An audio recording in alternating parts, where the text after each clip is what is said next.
कृष्णा कृष्णा हरे हरे, हरे राम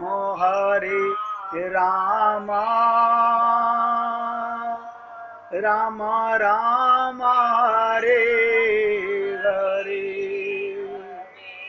हरे कृष्णा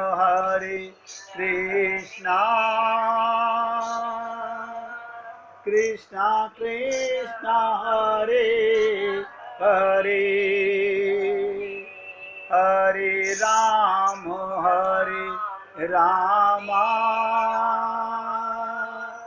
राम राम हरे हरे, हरे कृष्णा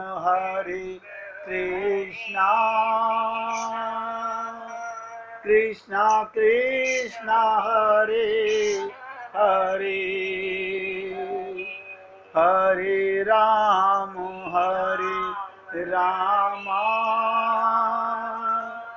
राम राम हरे हरे। सभी पुण्यात्मा एकाग्रचित होकर सुनिएगा। कोई छल कपट काम नहीं आएगा। एक भी आपका किया हुआ ये पुण्य एक एक सेकंड का पता नहीं है। आप खूब मुहूर्त निकलवाते हो, मकान का मुहूर्त कब करें, ब्याह का मुहूर्त कब करें, लेकिन ना जन्म मृत्यु से होता है, ना मृत्यु किसी कैसे होती है, किसी मुहूर्त से पैदा नहीं होते। आप पैदा भी नहीं हुए मुहूर्त से और मरोगे भी नहीं मुहूर्त से। अरे और विशेष बात, मृत्यु 24 घंटे घट रही है। कब आखिरी पल होगा, कब आखिरी सांस होगा, इसका पता नहीं है।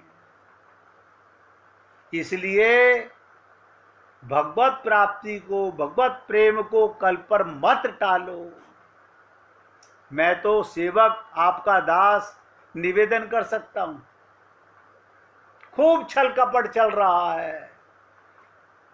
मैं टीवी पर सुन रहा था, आज निर्जला एकादशी के लिए वेद व्यास जी से भीम कह रहा है, प्रभु जी मैं तो भूखा रह नहीं सकता, साल में 26 एकादशी आती हैं, बोले तू एक कर ले, निर्जल कर ले। निर्जला एकादशी क्या होती है? देखो सारे पंडित जाके पूछना, मंदिरों में यही बताएंगे, सारे ठग के बिना पानी पिए। और यहां तक बताने वाले बताते हैं, आप सुबह सुबह सूर्य उदय होने से पहले खूब पेट भर के पानी पी लीजिए, और आपको दिन भर भूख ना लगे, प्यास ना लगे, उस पानी के अंदर थोड़ा घी मक्खन डाल के पी लीजिए, आपको शाम तक भूख भी नहीं लगेगी। आप मुझे बता दीजिए कौन निर्जला एकादशी कर रहा है? वेद व्यास जी ने कहा, अगर तू एक दिन निर्जला एकादशी कर लेता है तो धर्म अर्थ काम मोक्ष पा जाएगा। आप और हम लोग भी खूब धार्मिक कार्य कर रहे हैं। क्या मतलब? खूब दान कर रहे हैं। क्या दान करना बुरा है? धर्म माने क्या होता है?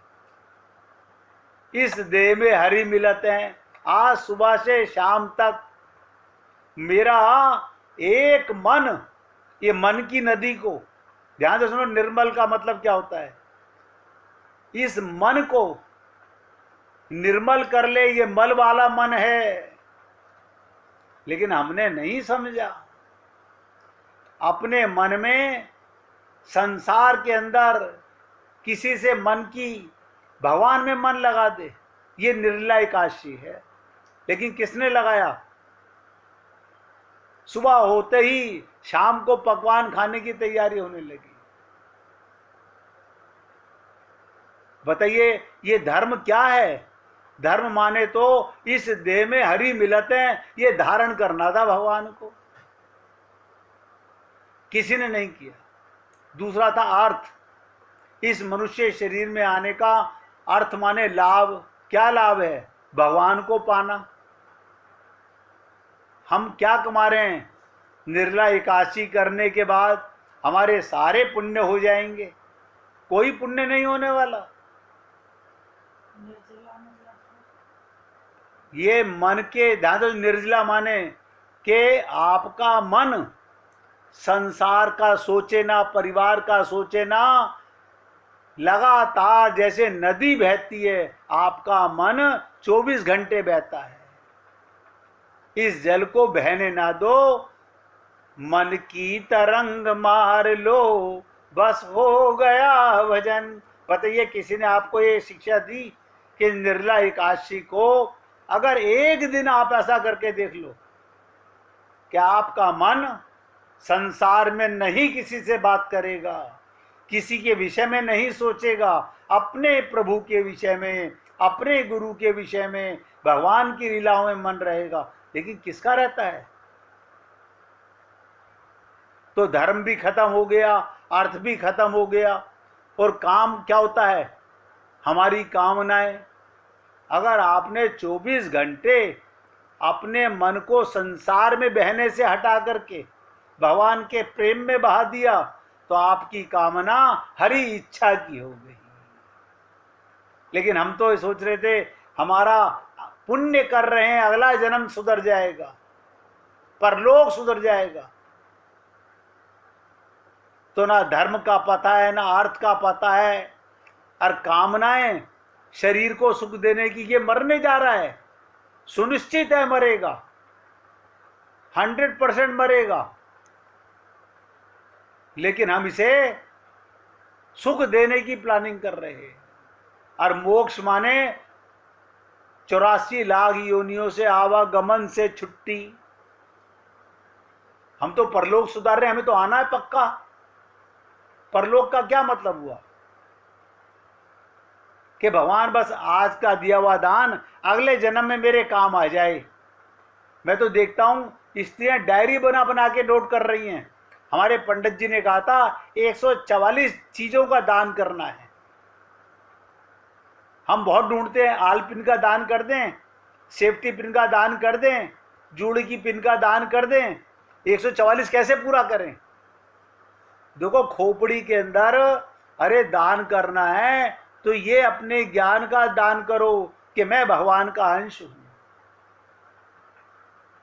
लेकिन क्योंकि हम जाते इन ठगों के पास हैं, हमारा मार्गदर्शक ढूंढने के लिए तुम्हें अपने भीतर गहरे जाना पड़ेगा। आज से जो चर्चा मैंने कहा था उद्धव जी के माध्यम से, श्रीमद् भागवत महापुराण के माध्यम से, अब उस तरफ ध्यान खींचना चाहता हूं आपका। बहुत ध्यान से सुनो। उद्धव जैसा परम ज्ञानी, जैसे आप और हम सब लोग बुद्धिमान, सब अपने आप को बुद्धिमान मानते हैं। हाँ, हमारी बुद्धि है, हम ज्ञानी हैं। भगवान सोच रहे हैं, ये भगवान ने कैसे सोचा?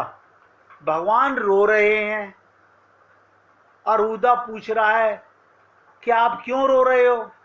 भगवान कह रहे हैं उद्धो मोहे ब्रज विसरत नाही। अब वो ज्ञानी पूछ रहा है आपको ब्रज में ऐसा क्या है? बोले वहां पर वहां की गोपियां, वो स्त्रियां समझ रहा है। वो भगवान कह रहे हैं मेरे को वो आत्माएं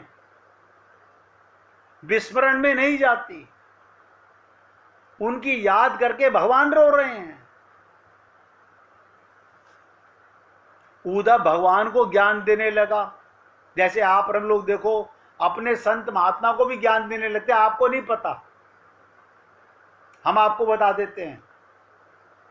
हम लोगों का हाल ये है। तो भगवान ने उद्धव को ये कहा ये बहुत बड़ा ज्ञानी है, इसे अपनी बुद्धि पर बहुत घमंड है। ये तत्व ज्ञान तो है इसे प्रेम का ज्ञान नहीं है। ये बुद्धि के अंदर ये मानता मेरी बुद्धि बहुत प्रवीण है, और मैं कहता हूं उस समय का द्वापर में इससे बड़ा ज्ञानी कोई नहीं था। तो भगवान ने कहा उन अंगूठा टेक गोपियों को तू ज्ञान दिया। जैसे किसी टीचर को अनपढ़ को पढ़ाने भेजा जाए, उसने वहां जाके क्या पढ़ा, ये चर्चा आगे चलेगी। मुझे नहीं पता 1 मास चलेगी या 10 मास चलेगी, ये मुझे नहीं पता, यही चर्चा चलेगी। इसलिए अगर आप इस चर्चा को सुनकर के भी अपने आप को ये माइक बुद्धि से बुद्धिमान मानते हैं, तो ये प्रेम मार्ग पर नहीं चल सकती। कल भी निवेदन किया गया था कि प्रेम गली अति साकरी जा में दो न समाए, वहां दो का प्रवेश ही नहीं है। तो थोड़ा सा श्रीमद् भागवत महापुराण के ऊपर बताने का प्रयत्न करूंगा। श्रीमद् भागवत महापुराण ये क्या है? आप सोचिए, एक पुस्तक है, उसमें अक्षर लिखे हुए हैं, कागज है, 200 रुपए की खरीद के ले आए हैं। आप उसकी पूजा क्यों कर रहे हो? आप उस पे फूल क्यों चढ़ा रहे हो? आप उसको नतमस्तक क्यों हो रहे हो? सोचो, क्या ऐसा इस भागवत में? अगर ऐसा है तो गीता प्रेस गोरखपुर में काम करने वाले उन पुस्तकों पर सुबह से शाम तक नतमस्तक होते हैं क्या? ना, वो तो बेच रहे हैं, व्यापार कर रहे हैं। पुस्तक वही है। और आप और हम लोगों ने भी गीता रामायण भागवत घर में रखी होती है। अब ध्यान से सुनो, श्रीमद् भागवत महापुराण वेद व्यास जी ने महापुराण बनाया, इसी का नाम महापुराण है, और किसी का नाम महापुराण नहीं है। यानी सारे वेदों का, सारे उपनिषदों का, सारे शास्त्रों का, सारे पुराणों का निचोड़ इस एक पुस्तक में शब्द रूप से हमारे तक पहुंचा दिया। ये साक्षात परमात्मा का स्वरूप है। अब ध्यान से सुनते जाना, श्रीमद् भागवत महापुराण क्या है? भगवान का स्वरूप है। भगवान स्वयं पुरुष रूप से प्रकट हुए हैं। और श्रीमद् भागवत में जो 12 स्कंद हैं, ये ज्ञान भी उद्धव को भगवान ने दिया था कि आप कहां जा रहे हो प्रभु? अंतिम समय जब भगवान ने शरीर छोड़ा अपना, तो उद्धव ने कहा प्रभु आप कहां जा रहे हो? बोले मैं श्रीमद् भागवत महापुराण में प्रवेश करने जा रहा हूं। पीछे पीछे राधा रानी आई, कहाँ है मेरे प्रियतम? बोले वो तो भागवत में प्रवेश कर गए। तो राधा रानी ने क्या कहा? मैं भी भागवत में इन्हीं शब्दों में, इन्हीं श्लोकों में अर्थ रूप में प्रवेश कर जाती हूं। अब देखिएगा, आप हम लोग अपनी बुद्धि से, अपने ज्ञान से भागवत समझकर कभी नहीं समझ सकते। और मैंने कहा भागवत परमात्मा का साक्षात स्वरूप है। साक्षात माने भगवान ही हैं, और राधा प्रेम है।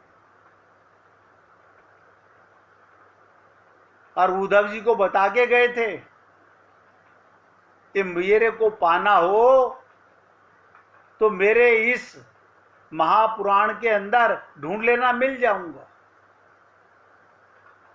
तो भगवान स्वयं पुरुष रूप से प्रकट हुए। श्रीमद् भागवत में जो 12 स्कंद हैं, वे भगवान के 12 अंग माने जाते हैं।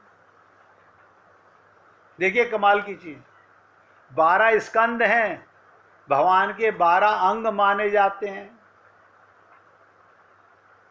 अब इस प्रेम को पीने का कौन अधिकारी है?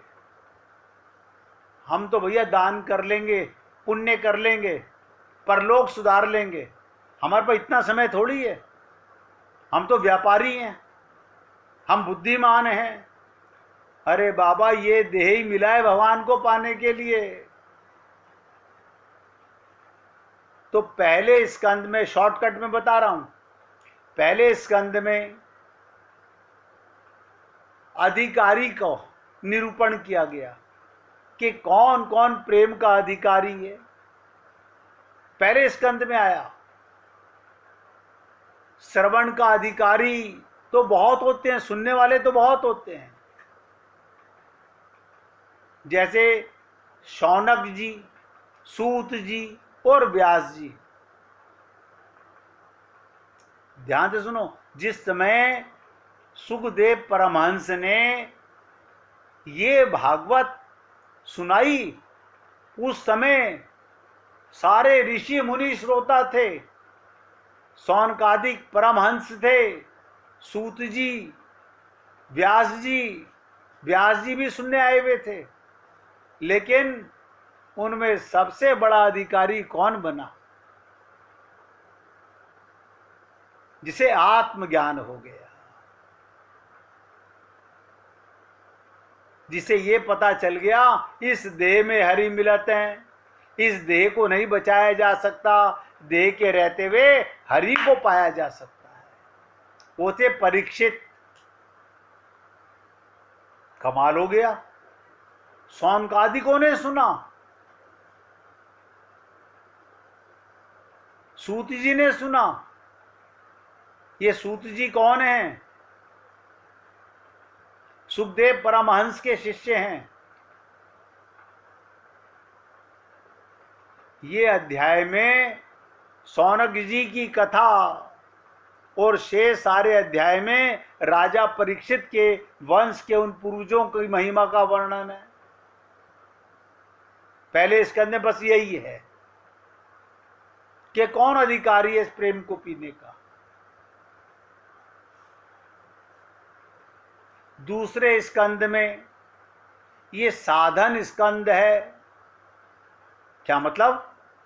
मनुष्य को अपने जीवन में कैसा साधन करना चाहिए, इसका वर्णन है।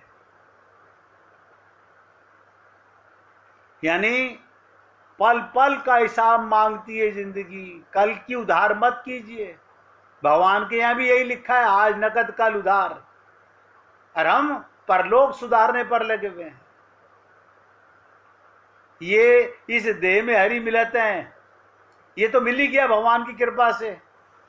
हम परलोक सुधारने पर लगे हुए हैं, भगवत प्राप्ति करने पर नहीं लगे हुए। तो दूसरा स्कंद साधन स्कंद है। मनुष्य को अपने जीवन में कैसा साधन, इस शरीर में रहते हुए शरीर से संसार की सेवा, आत्मा से परमात्मा का चिंतन कौन करता है बताइए? आत्मज्ञान होगा तो चिंतन करेंगे ना। धन्य हो, हम यमराज से डरते हैं, मृत्यु से डरते हैं। और अभी मैं 4 दिन आपको नचिकेता की कथा सुनाता रहा। यमराज के पास जाके आत्मज्ञान की प्राप्ति कर रहे हैं, अमृत को पाना चाहते हैं। और हम सब यमराज से डरते हैं। पंडित जी कोई उपाय बताओ, मृत्यु ना आने पाए।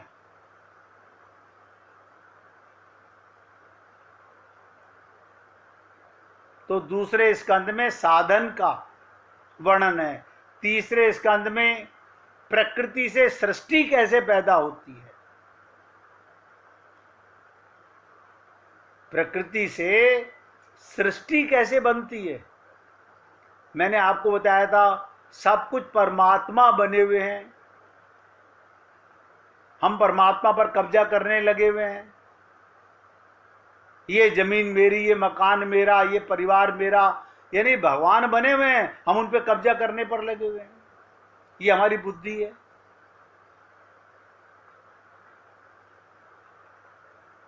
तो 3 अध्यायों में व्यास जी की कथा 2 अध्याय में शौनक जी की कथा और शेष सारे अध्याय में जैसे पहले स्कंद में राजा परीक्षित की थी, इसी प्रकार तीसरे स्कंद में प्रकृति से सृष्टि कैसे पैदा होती है और चौथे स्कंद में ब्रह्मा जी सृष्टि कैसे बनाते हैं।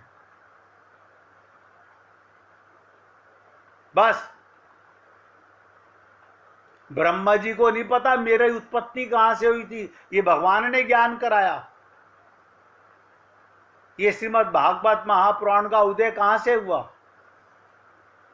आप सोचिए, आपको और हमको लगता है कि वेद व्यास जी ने बनाई है ना। इसकी चर्चा करेंगे, पहले 1 मिनट कीर्तन करेंगे।